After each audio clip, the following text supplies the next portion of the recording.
Hello students, in this video I am revising exercise 10.5 class 9th mathematics NCERT question number 4 to question number मैं revise करने वाला हूँ। Question number 4 to question number 8 और 9 exact मतलब जितने भी हो जाते हैं अप्रोक्स में।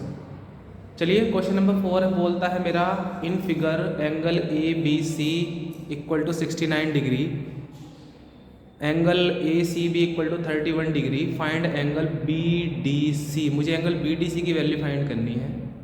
अच्छा, इसके अंदर बहुत सारी थ्योरम अप्लाई होने वाली है। एक थ्योरम तो इसमें हम अप्लाई करेंगे कि angles are in same segment are equal, यानी कि जितने भी एंगल मेरे सेम सेगमेंट में बनते हैं वो सारे के सारे एंगल्स मेरे कैसे होते हैं, वो सारे के सारे एंगल्स मेरे इक्वल होते हैं।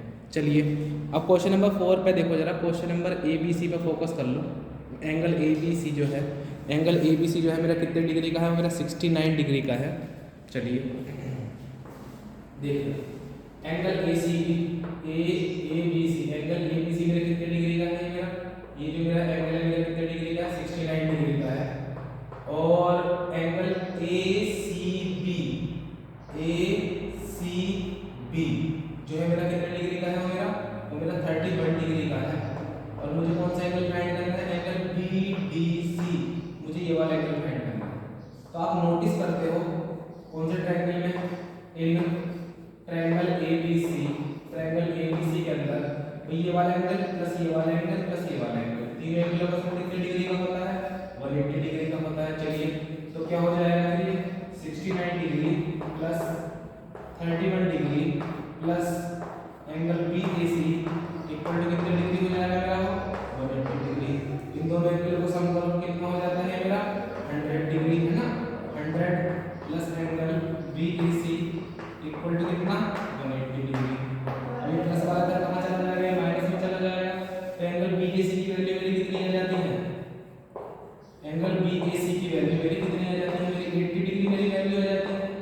अब एंगल बी ए सी की वैल्यू मेरी कितनी डिग्री आ गई है, ये मेरी आ गई है 80 डिग्री। तो मैंने क्या बताया था कि एक सेगमेंट के अंदर जितने मेरे एंगल होते हैं वो सारे के सारे मेरे कैसे होते हैं, इक्वल होते हैं। और जब मेरी एंगल बी ए सी की वैल्यू मेरी 80 डिग्री आ गई है तो एंगल बी डी सी की वैल्यू मेरी कितनी डिग्री हो जाएगी, एंगल बी डी सी की वैल्यू भी मेरी जो है कितनी डिग्री हो जाएगी, 80 डिग्री ही हो जाएगी। तो यानी कि मैं लिख सकता हूँ क्या, angle B D C, angle B D C also कितने डिग्री, 80 डिग्री, जो क्या है मेरा आंसर है। ठीक है, okay. Move to question number 5। Question number 5 बोलता है मेरा, क्वेश्चन नंबर 5 भी मेरा इसी थ्योरम पे बेस्ड है। क्वेश्चन नंबर 5 मेरा कुछ थ्योरम पे बेस्ड है कि angles are in same segment are equal, same segment के अंदर बने एंगल मेरे कैसे होते हैं, इक्वल होते हैं। और उसके बाद में एक थ्योरम और अप्लाई होती है कि किसी भी ट्रायंगल का एक्सटीरियर एंगल जो होता है वो दो इंटीरियर एंगल के सम के इक्वल होता है। चलिए यानी कि चलिए देखो, अभी देखो जरा, ये मेरा एक्सटीरियर एंगल है, ये किसके किसके सम के इक्वल होगा, इसके उसके सम के इक्वल होगा। यानी कि अगर मैं इसके सॉल्यूशन की बात करूं तो ये बात 30 डिग्री जो है किसके इक्वल है, ये इन दोनों के सम के इक्वल है। यानी कि angle B D C plus 20 degree equal to कितना, 130 डिग्री। अब प्लस वाला क्या हो जाएगा मेरा, माइनस हो जाएगा। Angle B D C equal to कितना हो जाएगा मेरा, 130 degree minus 20 degree. Angle B D C मेरा कितना हो जाता है, एंगल बी डी सी मेरा कितना हो जाता है, 110 डिग्री। यानी कि इसकी वैल्यू कितनी आ जाती है मेरी, 110 डिग्री। तो सीधी सी बात है, एंगल बी ए सी की वैल्यू निकालनी है तो ये भी तुम नोटिस करते हो कि ये भी मेरे सेम सेगमेंट में बने हुए एंगल है। तो यानी कि इनकी वैल्यू भी कितनी हो जाएगी, 110 डिग्री। यानी कि एंगल बी ए सी मेरा कितना हो जाता है, 110 डिग्री जो है एंगल बी ए सी हो जाता है। क्लियर है भी, समझ में आ रहा है, ठीक है ना। Angles are in same segment are equal, ये थ्योरम हम यहाँ पर यूज कर रहे हैं। ठीक है, चलिए नेक्स्ट क्वेश्चन।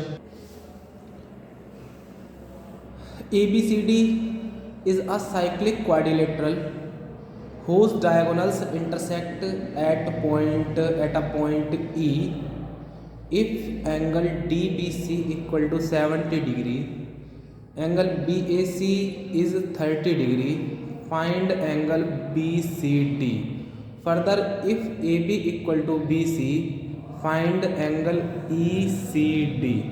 चलिए सबसे पहले तो मैं इसकी फिगर ड्रॉ करता हूँ, ठीक है ना। चलो सॉल्यूशन देखो जरा इसका।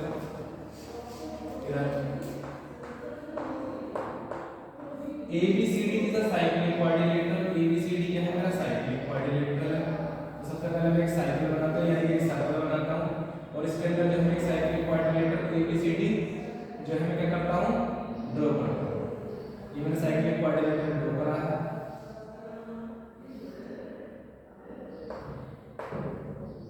ए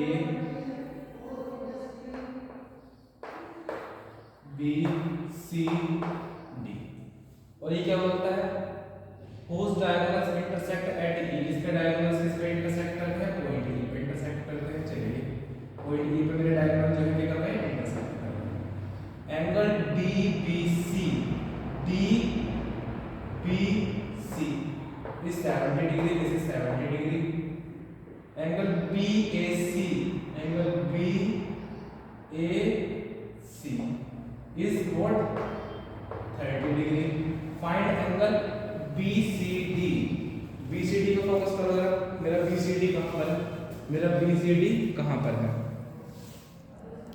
BCD मेरा कितना हो सकता है, BCD मेरा कितना हो सकता है, तो देखिए जरा।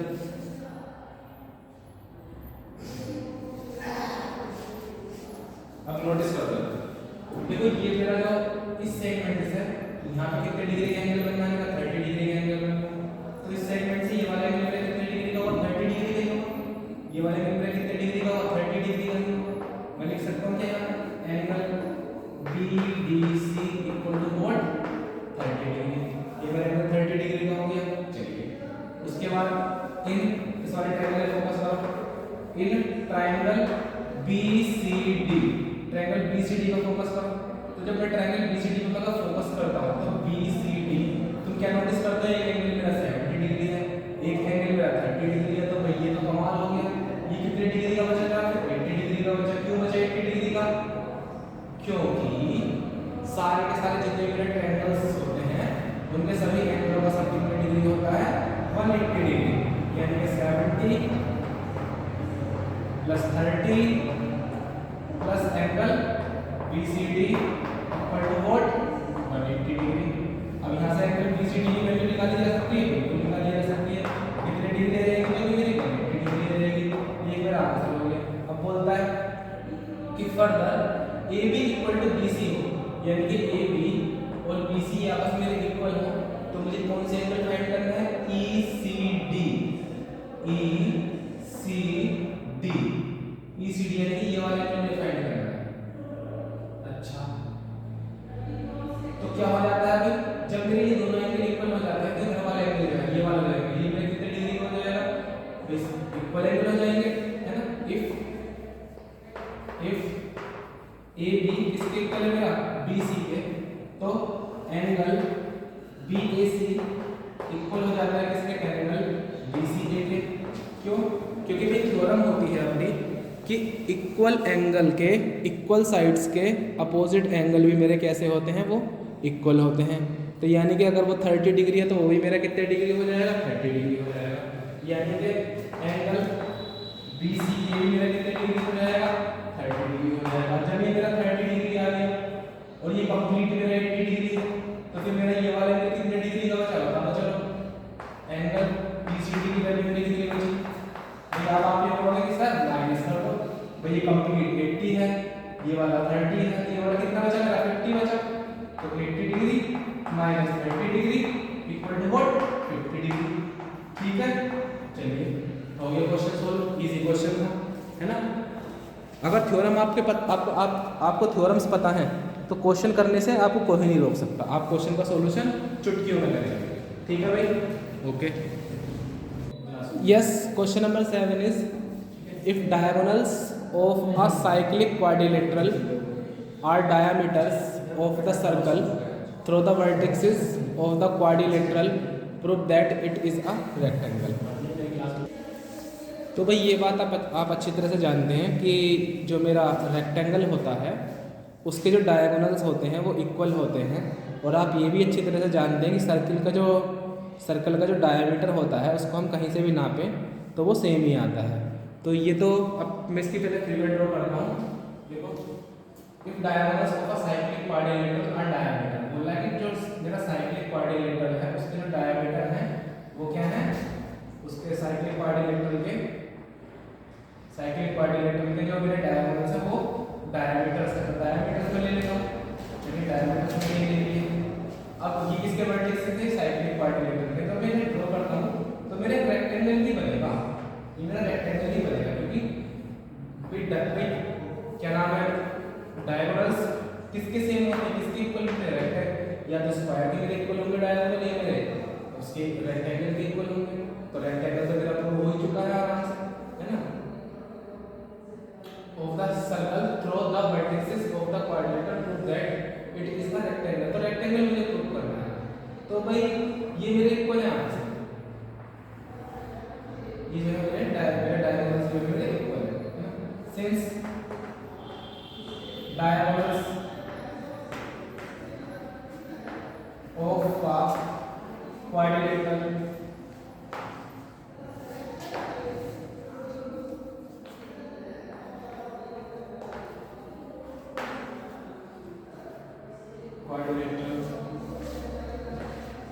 are equal,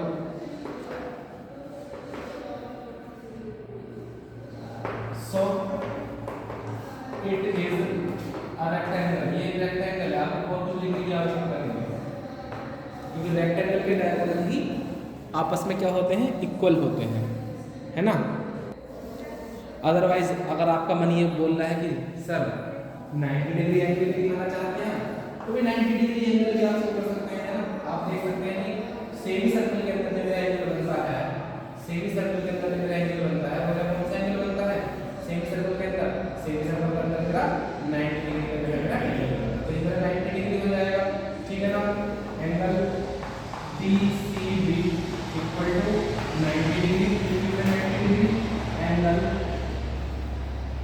in semicircle का एंगल है ना। अब ऐसे ही आप ये वाला एंगल देखते हो, तो ये वाला एंगल किस वाले सर्किल में है, इस वाले सर्किल में है, सेमी सर्कल में है, इस वाले में, है ना, इस वाले सेमी सर्कल में। ये वाला एंगल कौन से सेमी सर्कल में है, इस वाले सेमी सर्कल में है ना। और ये वाला एंगल किस सेमी सर्कल में है, इस वाले सेमी सर्कल में है।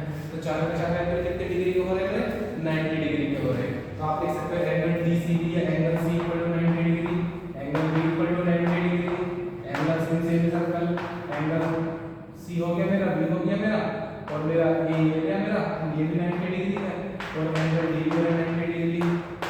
यानी कि ये क्वेश्चन तो प्रूफ करा कराया है, ये क्वेश्चन ही नहीं है, ये क्वेश्चन प्रूफ करा कराया है, ठीक है भाई। ओके, नेक्स्ट क्वेश्चंस करेंगे आगे बाद में नेक्स्ट वीडियोस में। Thank you.